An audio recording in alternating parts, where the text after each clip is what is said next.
Buat kalian yang ngikutin anime Jujutsu Kaisen ya, kayak gua sekarang, di episode 17 kemarin kan kita dikasih lihat tuh duel sengit antara Sukuna dan Makora atau Mahoraga. Yang menurut gua pribadi, episode ini adalah salah satu episode terbaik sejauh ini. Karena selain menampilkan grafis animasi yang wow banget ya, episode ini juga menjelaskan secara detail mengenai cara kerja domain expansion milik Sukuna. Yang dari awal episode, kita kan nggak pernah tahu tuh gimana cara kerja domainnya. Tahu-tahu lawannya udah kebelah aja.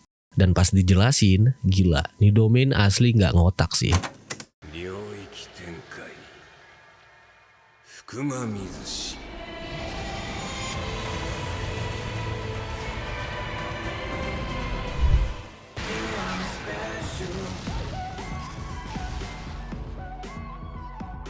Tapi yang paling buat gua penasaran sebenarnya bukan itu doang sih, melainkan dia ini, Mahoraga. Karena sejauh yang gua tahu, kebanyakan anime Jepang yang model-modelan kayak gini pasti melibatkan makhluk-makhluk mitologi ataupun tokoh-tokoh sejarah sebagai referensinya. Dan bener aja, setelah gua cari tahu sana-sini, sosok makhluk bernama Mahoraga dalam series ini ternyata bukan cuma karangan dari mangakanya doang, melainkan hasil adaptasi dari salah satu 12 jenderal surgawi yang ada di dalam kepercayaan Hindu, Buddha, dan Jainisme, yang dikenal sebagai 12 Divine General atau Junishinzu, yang mana tugas 12 jenderal ini adalah untuk menjaga sang Buddha penyembuh dan obat-obatan, yaitu Yakushi Nyorai, atau yang dikenal juga sebagai Baisaja Guru. Gimana, udah mulai terdengar seru kan? So, tanpa berlama-lama lagi, hai guys, selamat datang di channel Meatbox, dan inilah referensi sosok asli Mahoraga, sang Shikigami terkuat di Jujutsu Kaisen. Seperti yang udah kita tahu, di serial Jujutsu Kaisen, Mahoraga dikenal dengan nama Eight-Handed Sword Divergent Sila Divine General Mahoraga, atau kalau dalam bahasa Jepangnya disebut dengan Yatsuka no Tsurugi Ikai Shinsu Makora. Shikigami terkuat sekaligus kartu as dari setiap pengguna teknik 10 bayangan. Nah, dari kalian mungkin ada yang nanya, nama aslinya kan Mahoraga ya, tapi kenapa disebut Makora? Nah, hal ini sebenarnya cuma perbedaan pengucapan doang sih, karena nama Mahoraga di Jepang ditulis dengan huruf romaji, jadi kebacanya sebagai Makora. Terus kalau kita lihat dari namanya, nama Mahoraga sendiri sebenarnya terbagi menjadi 3 bagian, Eight-Handed Sword, Divergent Sila, dan Divine General Mahoraga. Yang mana ketiga hal ini sebenarnya mempresentasikan 3 hal penting dalam ajaran agama Buddha maupun budaya Jepang kuno. Yang menurut gua, 3 hal inilah yang menjadi bahan pokok utama terciptanya sosok Mahoraga di series ini. Oke, mari kita bahas satu persatu ya. Yang pertama, Eight-Handed Sword atau Yatsuka no Tsurugi. Nah, sesuai namanya, menurut budaya dan legendanya, pedang ini merupakan salah satu dari 10 harta nasional Jepang yang tercatat dalam catatan Kojiki, yaitu salah satu catatan penting mengenai asal-usul terbentuknya mitologi dan budaya Jepang. Tapi sayang, nggak ada penjelasan detail mengenai pedang ini. Nah, awalnya gua ngira Yatsuka no Tsurugi ini adalah bagian dari Totsuka no Tsurugi, yaitu jenis pedang keramat yang sering digunakan oleh para dewa Shinto pada saat mereka berkuasa, kayak Kusanagi no Tsurugi, Orochi no Aramasa, dan lain-lain. Tapi ternyata gua salah. Menurut orang-orang Reddit yang intens menelisik hal ini, Yatsuka no Tsurugi bukan bagian dari Totsuka no Tsurugi, karena kisah di balik 2 jenis benda ini memiliki perbedaan yang signifikan. Namun dikatakan, pedang ini merupakan sebuah pedang keramat yang ditujukan untuk mendoakan perdamaian sebuah bangsa. Dan sesuai namanya, Yatsuka no Tsurugi, pedang panjang 8 tangan, selain sebagai salah satu harta nasional Jepang, konon pedang ini juga memiliki energi spiritual yang sangat besar dan mampu membasmi segala jenis roh jahat. By the way, buat kalian yang penasaran dan pengen tahu tentang asal-usul mitologi Jepang, kalian bisa nonton video gua yang ini. Terus, pedang ini konon sudah diwariskan turun-temurun ke kalangan para dewa, dan dewa terakhir yang mewarisi pedang ini dikenal sebagai Nigi Hayai no Mikoto, cucunya Dewa Susanoo. Oh ya, satu lagi, buat sekedar informasi tambahan, 10 harta nasional Jepang termasuk 3 harta suci kekaisaran, yaitu Kusanagi no Tsurugi, Yata no Kagami, dan Yasakani no Magatama, tidak pernah diperlihatkan ke publik. Cuma orang-orang tertentu aja yang bisa ngelihat benda-benda ini, kayak kaisar, perdana menteri, dan pengurus kuil tempat benda-benda ini disimpan. Terus kalian nyadar nggak kalau di beberapa shikigami yang Megumi Summon pasti memiliki simbol khusus di bagian tubuhnya, kecuali Nui dan Dato. Nah buat yang nggak tahu, simbol-simbol ini adalah simbol 10 harta nasional Jepang loh. Dan uniknya lagi, tangan kanan Mahoraga juga memiliki Sword of Extermination, pedang yang mampu menebas kutukan apa aja dengan sekali tebasan. Gak peduli itu kutukan tingkat apa, mau itu tingkat spesial kek, tingkat dewa kek, semuanya mampu dia tebas tanpa pengecualian. Karena pedang ini pure memiliki energi positif yang sangat kuat. Nah kalau kita tarik ke versi aslinya, dua benda ini bisa dibilang matching lah ya, karena sama-sama memiliki kekuatan untuk membasmi segala jenis roh jahat. Seperti yang kita tahu, di kepala Mahoraga ada kayak semacam roda gitu kan, yang mana karena roda ini, Mahoraga memiliki skill yang di luar nalar, yaitu mampu beradaptasi dengan situasi dan fenomena apapun. Dengan syarat, Mahoraga mampu bertahan dari serangan-serangan lawannya. Nah jika berhasil, roda ini akan berputar 1 kali, yang menandakan Mahoraga sukses beradaptasi dengan serangan lawannya. Dan gak cuma beradaptasi, di saat yang bersamaan, Mahoraga juga belajar cara mengatasi dan mengcounter serangan tersebut. Makanya sewaktu ngelawan Sukuna, Mahoraga pelan-pelan bisa tuh ngeliat teknik kutukan Sukuna dan terus menyesuaikan diri. Sampai akhirnya dia berhasil nangkis serangan Sukuna.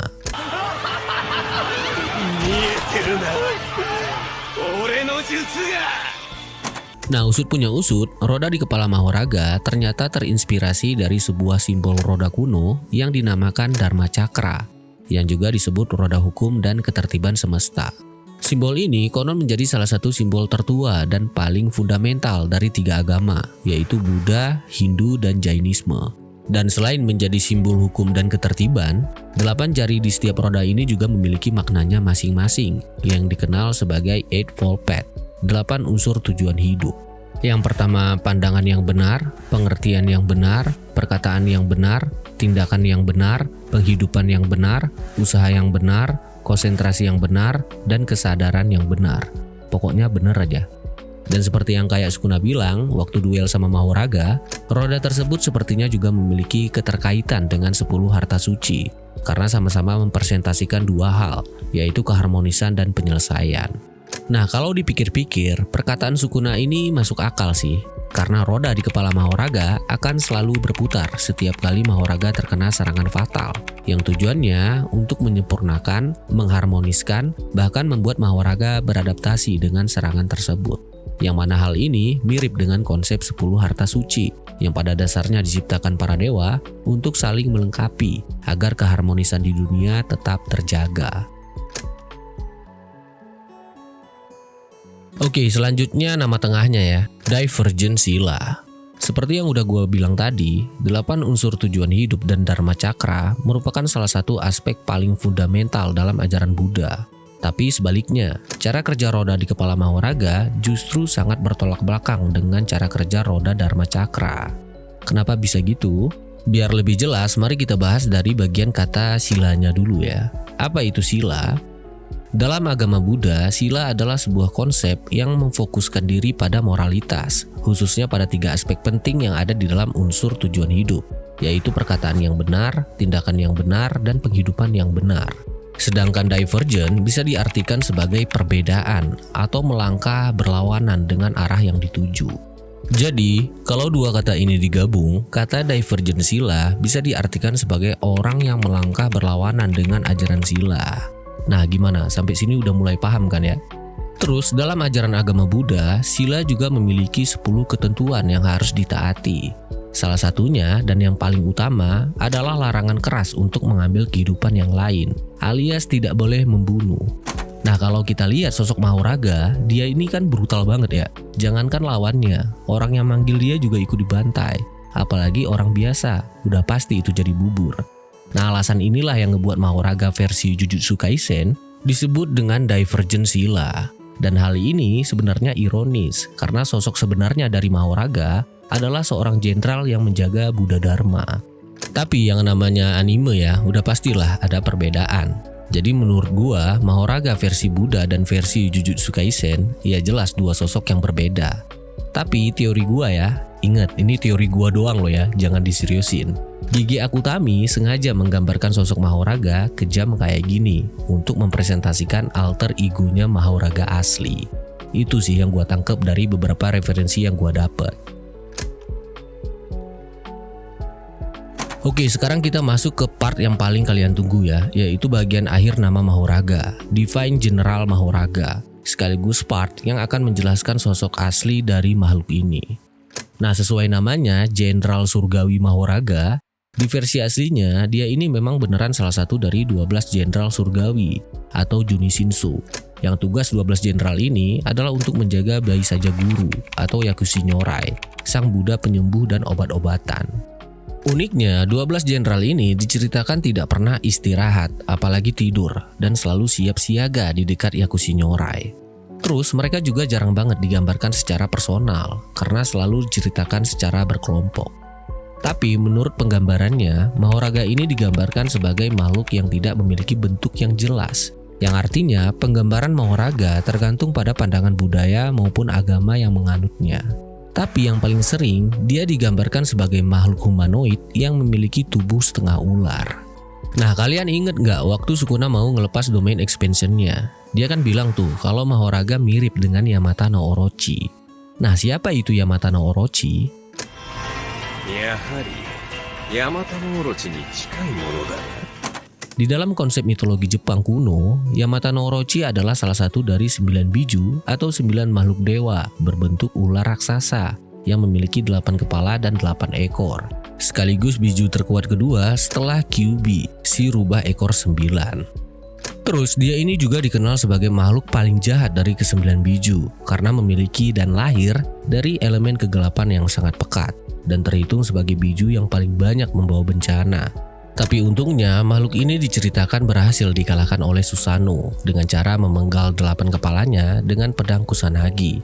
Setelah Susanoo berhasil membuatnya mabuk dengan segentong sake dan mencabut pedang tersebut dari perutnya. Ya, Yamato no Orochi adalah makhluk yang menelan Kusanagi no Tsurugi dan membuat pedang ini menjadi sumber kekuatannya. Gimana, tertarik kalau kita bahas 9 biju ini? Kalau tertarik silahkan komen. Terus apa yang membuat Mahoraga mirip dengan Yamata no Orochi? Nah, ini sebenarnya ada 3 versi sih. Yang pertama sama-sama ular. Ingat kan kalau bentuk asli Mahoraga adalah humanoid bertubuh setengah ular. Yang kedua, mereka berdua ini punya skill yang mirip-mirip, yaitu regenerasi. Mahoraga setiap kali menerima serangan fatal, roda di kepalanya kan muter tuh. Nah, setiap muter, luka-luka yang diterima Mahoraga juga bakal sembuh. Gitu juga dengan Yamata no Orochi. Kalau dia terkena serangan fatal tapi tidak mengenai titik vitalnya, terus badannya luka atau misalkan kepalanya putus, yaitu luka bakal sembuh dan kepalanya bakal tumbuh lagi. Jadi kayak Hydra gitu.